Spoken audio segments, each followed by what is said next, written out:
Perkenalkan, nama saya Wadishufa Fauzia dari kelompok saya dan teman saya yang bernama Andi Istighfar. Puji syukur kita panjatkan kehadirat Allah Subhanahu wa Ta'ala karena pada kesempatan ini saya dan teman saya bisa mempresentasikan materi kami, yaitu berjudul e-government dan pelayanan publik elektronik.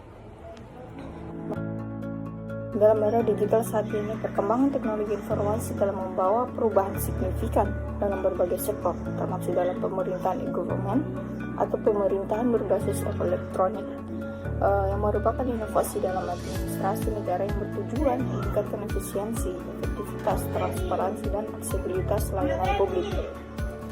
Dengan adanya government, pemerintah dapat memberikan pelayanan publik yang lebih cepat, akurat, dan dapat diakses oleh masyarakat dari berbagai lokasi. Pelayanan publik elektronik merupakan bagian dari implementasi e-government yang memanfaatkan teknologi informasi untuk mempercepat proses administrasi serta mengurangi interaksi langsung antar masyarakat dan pemerintah. Namun, penerapan e-government dan pelayanan publik elektronik juga menghadapi berbagai tantangan seperti ketimpangan akses teknologi, keamanan data, serta kesiapan sumber daya manusia dalam mengelola sistem digital tersebut. Oleh karena itu, penting untuk menganalisis lebih lanjut konsep aplikasi serta kelebihan dan kekurangan e-government dalam sistem pemerintahan modern.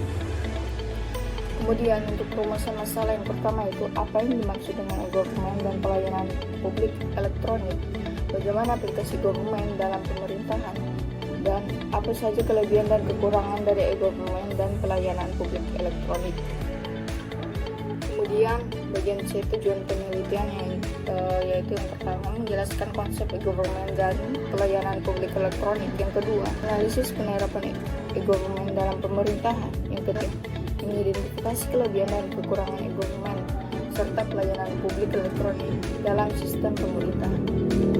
Masuk di pembahasan bagian A-nya, yaitu konsep e-government dan pelayanan publik elektronik. E-government secara umum dapat didefinisikan sebagai penggunaan teknologi digital untuk mentransformasikan kegiatan pemerintahan dengan tujuan untuk meningkatkan efektivitas, efisiensi dalam penyampaian layanan.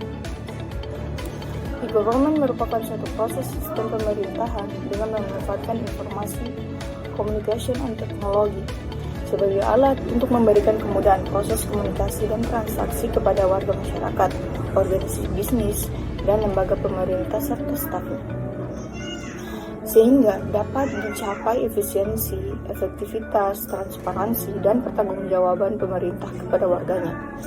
Dengan konsep pengembangan menyangkut hubungan government to government atau G2G, government to business atau G2B, and government to citizen atau G2C. Menurut hasil kajian dari Harvard GVG School of Government, untuk menerapkan konsep-konsep digitalisasi pada sektor publik, terdapat 3 elemen sukses yang harus dimiliki dan diperhatikan sungguh-sungguh.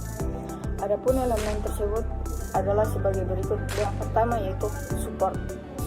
Tanpa adanya unsur political willing, mustahil berbagai inisiatif pembangunan dan pengembangan e-government dapat berjalan mulus. Hal ini dikarenakan budaya birokrasi cenderung bekerja berdasarkan model manajemen top-down, maka jelas dukungan implementasi program e-government yang efektif harus dimulai dari pimpinan pemerintahan yang berada pada level tertinggi. Yang kedua yaitu capacity. Maksud elemen kedua ini adalah unsur kemampuan atau keberdayaan dari pemerintah setempat dalam mewujudkan impian e-government terkait dengan menjadi kenyataan. Yang ketiga yaitu value. Elemen pertama dan kedua merupakan dua aspek yang dilihat dari sisi pemerintah selaku pihak pemberi jasa atau supply side. Berbagai inisiatif e-government tidak akan berguna jika tidak ada pihak yang merasa diuntungkan dengan adanya implementasi konsep tersebut. Dan dalam hal ini, Yang menentukan besar tidaknya manfaat yang diperoleh dengan adanya e-government bukanlah kalangan dari pemerintah itu sendiri, melainkan dari unsur masyarakat dan mereka yang berkepentingan. Untuk itulah, maka pemerintah harus benar-benar teliti dalam memilih prioritas jenis aplikasi e-government, apa saja yang harus didahulukan pembangunannya agar benar-benar memberikan manfaat atau value yang secara signifikan dirasakan oleh masyarakat.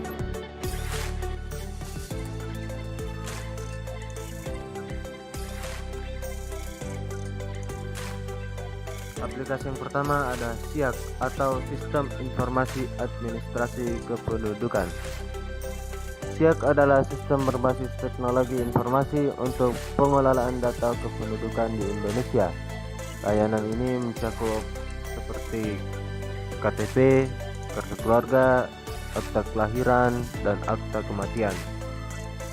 Adapun manfaat dari aplikasi ini yaitu yang pertama mempercepat administrasi kependudukan, yang kedua meningkatkan akurasi data untuk kebijakan publik, dan yang ketiga mempermudah akses layanan secara online. Aplikasi yang kedua yaitu aplikasi pengadaan secara elektronik atau disingkat LPSE. LPSE adalah sistem pengadaan barang dan jasa pemerintah berbasis elektronik untuk meningkatkan transparansi dan efisiensi. Manfaat dari aplikasi ini yang pertama mencegah korupsi dengan proses yang lebih terbuka, yang kedua mempercepat pengadaan barang atau jasa dan mengurangi birokrasi, dan yang ketiga mempermudah akses bagi penyedia melalui sistem online. Kemudian ada kelebihan dan kekurangan e-government dan pelayanan publik elektronik. Kelebihan yang pertama yaitu peningkatan efisiensi dan efektivitas. Dengan digitalisasi proses, layanan publik dapat disediakan 24 jam sehari tanpa harus menunggu jam kerja kantor. Kemudian kelebihan yang kedua yaitu transparansi dan akuntabilitas. E-government memungkinkan pemerintah untuk menyediakan informasi secara terbuka sehingga masyarakat dapat mengakses data dan kebijakan publik dengan mudah.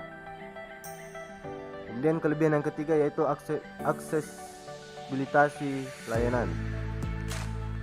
Masyarakat dapat mengakses layanan pemerintah dari mana saja dan kapan saja melalui internet, sehingga tidak perlu datang langsung ke kantor pemerintahan.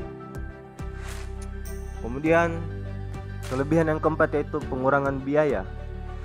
Dengan mengurangi penggunaan kertas dan kebutuhan untuk hadir secara fisik, pemerintah maupun masyarakat dapat menghemat biaya operasional. Adapun kekurangan dari e-government dan pelayanan publik elektronik yaitu kekurangan yang pertama adalah kesenjangan digital. Tidak semua masyarakat memiliki akses atau kemampuan untuk menggunakan teknologi informasi, sehingga dapat menimbulkan ketimpangan dalam akses layanan publik. Kemudian kekurangan yang kedua yaitu keamanan dan privasi data. Penyimpanan data secara elektronik rentan terhadap serangan cyber yang dapat mengancam keamanan dan privasi informasi pribadi masyarakat. Kemudian kekurangan yang ketiga yaitu keterbatasan infrastruktur. Di beberapa daerah terutama di wilayah terpencil, infrastruktur teknologi informasi mungkin belum memadai untuk mendukung implementasi e-government secara optimal. Selanjutnya kekurangan yang keempat yaitu resistensi terhadap perubahan. Sebagai aparatur pemerintah dan masyarakat, mungkin enggan beradaptasi dengan sistem baru, baik karena kurangnya pemahaman teknologi maupun ketidakpercayaan terhadap sistem elektronik. Dengan memahami kelebihan dan kekurangan ini, pemerintah dapat merancang strategi yang tepat untuk mengoptimalkan manfaat e-government sekaligus memitigasi tantangan yang ada. Kesimpulannya, e-government dan pelayanan publik elektronik merupakan bentuk transformasi digital dalam pemerintahan yang bertujuan untuk meningkatkan efektivitas dan efisiensi dalam pelayanan kepada masyarakat. Konsep ini mencakup berbagai aspek seperti digitalisasi administrasi kependudukan, sistem pengadaan barang dan jasa secara elektronik, serta berbagai layanan publik lainnya yang memanfaatkan teknologi informasi dan komunikasi.